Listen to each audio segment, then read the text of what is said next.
سب سے پہلے تو ایک ٹویٹ ہے، ازرہ تفنن لے لیں یا اس منظر نامے پہ لے لیں، یہ شہباز شریف صاحب کی ایک تصویر لگی ہوئی تھی، وہ صوفے پہ بیٹھے تھے، 3 سربراہان مملکت اسلامی ممالک ہے، وہ ان کو سن رہے ہیں بڑی باقاعدگی سے، تو اوپر لکھا ہوا تھا شہباز شریف صاحب آپ کا شکریہ کہ آپ نے پاکستان کو خطے کا جے کان شکرے بنا دیا.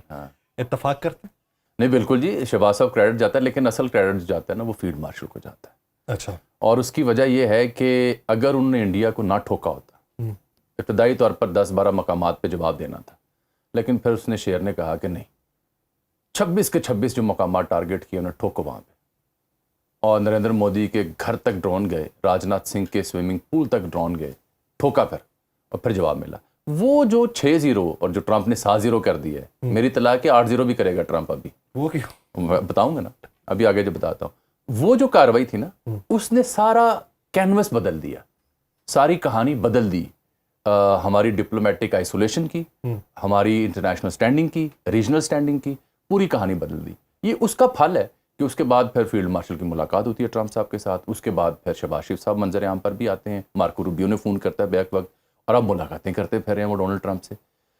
کبھی 36 سیکنڈ کے مصافحہ ہوتا ہے بڑا پرجوش، اور کبھی وائٹ ہاؤس میں ملاقاتیں ہوتی ہیں. اسٹیٹمنٹ بھی آپ دیکھ رہے ہیں ان میں کیا آ رہی ہیں. لیکن ہیونگ سیڈ دیٹ، اصل جو اس کے پیچھے جو یعنی شخصیت ہیں، کریڈٹ سب کو جاتا ہے، لیکن اصل شخصیت فیلڈ مارشل کا وہ ڈیسیژن ہے کہ ہم نے جواب دینا ہے. جسٹ امیجن کہ اس سے پہلے کوئی فوجی قیادت ماضی کی ہوتی تو کیا وہ ایسے ہی فیصلہ کرتی. جس بندے نے ایک نڈر اور بہادر سٹانس لیا، اس کے باوجود کہ جب انڈیا نے نور خان پہ اپنی کو گولی بارود بھیجی، تو اس وقت ایک انتہائی اہم دوست ملک مشرق وسطیٰ کے، ان کے وزیر خارجہ پاکستان تھے. میری اطلاع ہے مشورہ یہ دیا جا رہا تھا کہ حملہ نہ کریں، واپسی والا حملہ، ریئیکشن نہ دیں، اس کے بدلے ہم آپ کو تجارت، ڈالر، مدد وہ کر دیں گے، کیونکہ کام خراب ہو جائے گا، آپ سے ہینڈل نہیں ہوگا. وہ گارنٹر بھی تھا اس پورے معاملے میں؟ نہیں، جنگ بندی تھی؟ نہیں. اچھا. کیونکہ انڈیا نہیں ولنگ تھا تب، یہ بھی غلط تاثر ہے. وہ صرف کہنے آئے تھے کہ ہم بات کر لیں گے، ہم انہیں سمجھا دیں گے، اس کے بعد مزید کچھ نہیں ہوگا، آپ حملہ نہ کیجئے جوابی. اس کے بدلے 5-6 ارب ڈالر کی بات ہو رہی تھی، ڈسکشن میں آ رہی تھی.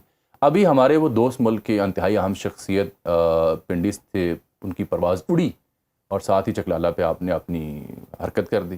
جیسے ہی وہ حرکت ہوئی تو فوج کے ذمہ دار نے یہ فیصلہ کر لیا کہ نہیں، اب نہیں رکنا. ابتدائی طور پر 10-12 ٹارگٹ لاک تھے، پھر کا نہیں، جو 24 کے 24، 26 کے 26 ٹارگٹ ہم خیال میں بھی لاک کیے ہوئے تھے، وہاں تک جانا ہے. وہ اصل گیم چینجنگ ہے نا.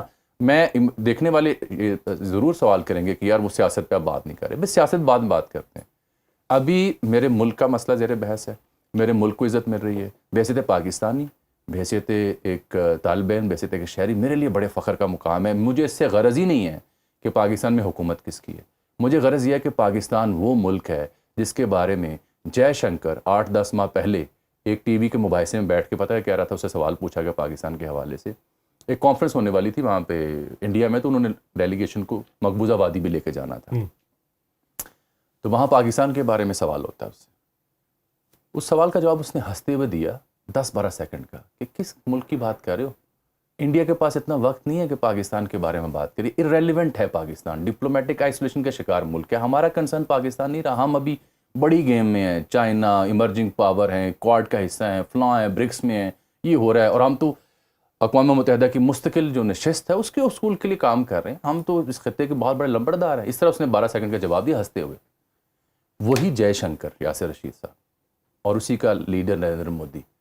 آج اقوام متحدہ کی جنرل اسمبلی اور اقوام متحدہ کے اجلاس میں نریندر مودی غائب ہے، ایبسنٹ ہے. وہ 12 سیکنڈ والے جواب والے 12 ہفتے بھی نہیں ٹکے.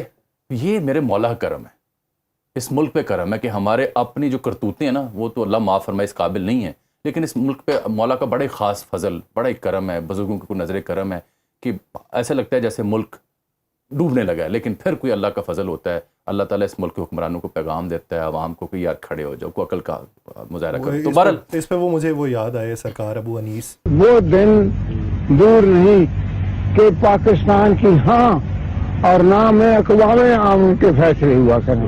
نہیں وہ تو کمال ایک شخصیت وقت میں ہے. کہا تھا کہ وہ دن دور نہیں ہے کہ جب اقوام عالم کی ہاں یا نہ کے فیصلے جو ہیں وہ پاکستان کی مرضی سے ہوا کریں گے. تو جس طرح آپ نے جس طرح بات کی، جس طرح کہ ہمارے اعمال ہیں، عباس تابش نے ایک شعر کہا تھا، یہ مہربانیاں نہیں کسی اونچے درخت کی، یہ مہربانیاں نہیں کسی اونچے درخت کی، تابش ہمارے سر پہ سایہ ہے فقیر کا.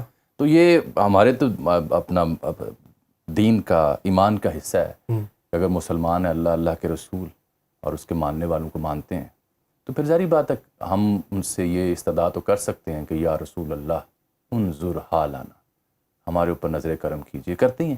تو جب کرتے ہیں تو پھر بندہ یہ نہیں کہتا کہ میں بڑا گناہ گار ہاں، بڑا خطا کار ہاں.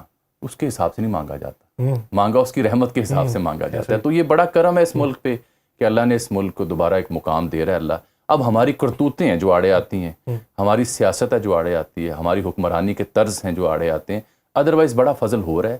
اور وہ جے شنکر وہ مثال سنا رہا تھا، اب اس کا نیتا پردھان منتری شری نریندر مودی نظر نہیں آ رہے. ہر اہم ہیڈ آف سٹیٹ اس اجلاس میں گیا ہوا ہے، بیکاز گلوبل آرڈر بدل رہا ہے، فلسطین کا مسئلہ ہے، زیر بحث ہے، اہم ڈیسیژنز لینے ہیں، نئے بلاکس بن رہے ہیں، ٹرمپ لیتھل ہوا پڑا ہے. اور ہر ہیڈ آف سٹیٹ وہاں گیا کہ یار ٹرمپ سے ملاقات کریں. پرو میکس ہوا پڑا. پرو میکس ہوا. لیکن ایک نیتا جی اگر وہاں موجود نہیں ہے تو وہ شری نریندر مودی ہیں. ان کو سبکی کا سامنا ہے کیونکہ وہ نہیں چاہتے کہ وہاں جائیں اور ٹرمپ اس کے منہ پہ کہے کہ میں تینوں کیا سی نا جنگ میں بند کروائی ہے. ٹھیک. اب اس نے 7-0 بھی، ٹرمپ نے ریسنٹ ایک بڑی باریک سٹیٹمنٹ دی ہے. کیا؟ اس نے کہا کہ پہلے 6-0 کہتا تھا، اب اس نے 7 طیارے کہہ دیے. لیکن یہ خبر نہیں ہے. خبر یہ کہ جب اس نے کہا نا کہ وہ 7 طیارے اس جنگ میں پاکستان انڈیا میں گرائے گئے، تو اس میں ایک طیارے کی قیمت جو ہے وہ کوئی 150-200-250 ملین ڈالر بنتی ہے. اس طرح کا اس نے لفظ 150 یا 250 اس نے کہا، 150 یا 250 یہ آپ چیک کر لیجیے. ہمارے پاس اس قیمت کا کوئی طیارہ نہیں ہے. تو اس کا مطلب ہے ٹرمپ انڈائریکٹلی رافیل اور انڈیا کو کہہ رہا ہے، کیونکہ رافیل کی قیمت اب 250 ملین ڈالر ہے. تب جب انڈیا نے خریدا ہوگا تب عین ممکن ہے 150 ڈالر ہو، 150 ملین ڈالر ہو. تو پاکستان کے پاس اتنی مالیت کا کوئی طیارہ نہیں ہے. تو یہ اس نے انڈیا کو انڈائریکٹلی بتا دیا کہ 7 طیارے آپ کے گرائے ہیں. تو ہیونگ سیڈ آل دیٹ، ہمیں آگے بہت چیلنجز بھی ہیں کیونکہ ٹرمپ کے ساتھ، امریکہ کے ساتھ جو محبتیں ہیں وہ کوئی فری لنچ والی نہیں ہے. امریکی کہاوت ہے نا کہ دیر از نو فری لنچ. تو بدلے میں، اور ٹرمپ ایک سوداگر، ایک انپرڈکٹیبل اور ایک انتہائی سوداگیر، سودے باز قسم کی طبیعت کا بندہ ہے. مڈل ایسٹ میں ریسنٹلی جب آیا تھا تو کیا کہہ رہا تھا 2 کتنے ڈالر دینے.